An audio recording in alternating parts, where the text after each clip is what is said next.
And now, the Pinoy pop culture icon, Jolina Magdangal!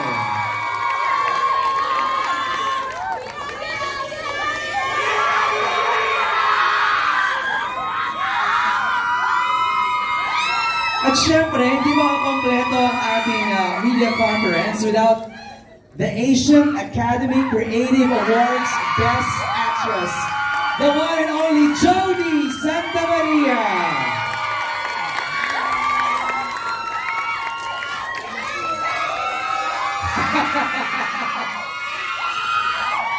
Hello everybody! Magandang hapon sa inyo lahat. Bati muna tayo. Let's start with Joel Mercado, our creative manager. Good afternoon sa lahat. Ay, ganun. Pero thank you po sa lahat na nandito ngayon. Ang sarap ng feeling na nararamdaman din namin yung energy ng lahat ng nandito. Kaya mas nadadagdagan po yung aming pakiramdam. Kanina nga napapag-usapan po namin na kahit alam na namin na inarte namin nung time ngayon, pero pag napanood pala ng dikit-dikit na, iba yung feeling. And siguro pag kumpleto na pag napanood natin yung mga hindi na nga napalabas na eksena. So, abangan ang susunod na kabanata. I must say, I love your style. I love your earrings. As a rocker girl po ako. As a rock chick. Diyan po ang asawa ko. Hello, Papa. As a rock. And of course, the very demure. Diba, Tita Please? Hello, magandang gabi po sa inyo lahat. Gabi na nga ba? So, thank you so much for taking the time to be here today. Sobrang importante po sa amin na ibinigay niyo sa amin na hindi na namin maibabalik sa inyo ang inyong oras. So, we really salamat po sa pagbigay sa amin ng isang bagay na hindi namin maibabalik. Diba? Diba? So, opening pa lang no? Pasabog na kaagad yun. So, thank you.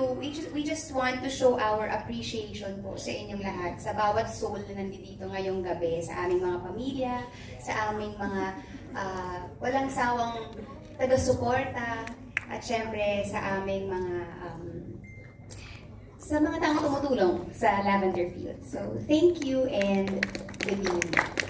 Parang different. It's like you're watching, you know, a film or a series na hindi ikaw yung nag-play na actor. May ganun? I mean, ganun siya nag-strike sa akin because I don't really watch my, yung pag nagpe-playback after ng mga scenes, hindi ako nanonood. Sa monitor, hindi na? Oo, kasi naiilang ako. Okay. So, parang feeling ko, parang ginod naman na Netflix, so I trust okay naman yung ginawa ko. So, ngayon, pag binuo mo na siya, pinagdikit-dikit mo na siya, kasi parang pieces of puzzle yan eh. Right. Pag ginagawa namin, hindi naman namin siya sinushoot chronologically. Pero ngayon, pag nakita mo yung may mga moments na parang shocks, parang it's as if hindi mo alam na yun yung mangyayari. Parang right. Bago sa'yo lahat, ang fresh. Sa mga directors natin, ano ba nga lahat ng yung pinaghirapan, Direk Manny?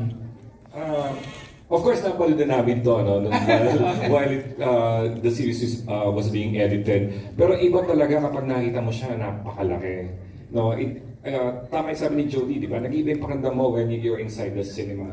And of course, again, I also encourage people to watch it again sa the comforts of your own homes, di ba? At kanina, ang naano ko lang, nagpa-flashback yung mga, alam ko, I think first sequence natin on our first day. Ito yung nangyari nung kinukunan to, ang eksenan to. Ang daming memories din na bumabalik while at the same time trying to immerse myself in the sa viewing pleasure na first time ko makikita on a big screen yung aming project. Jericho?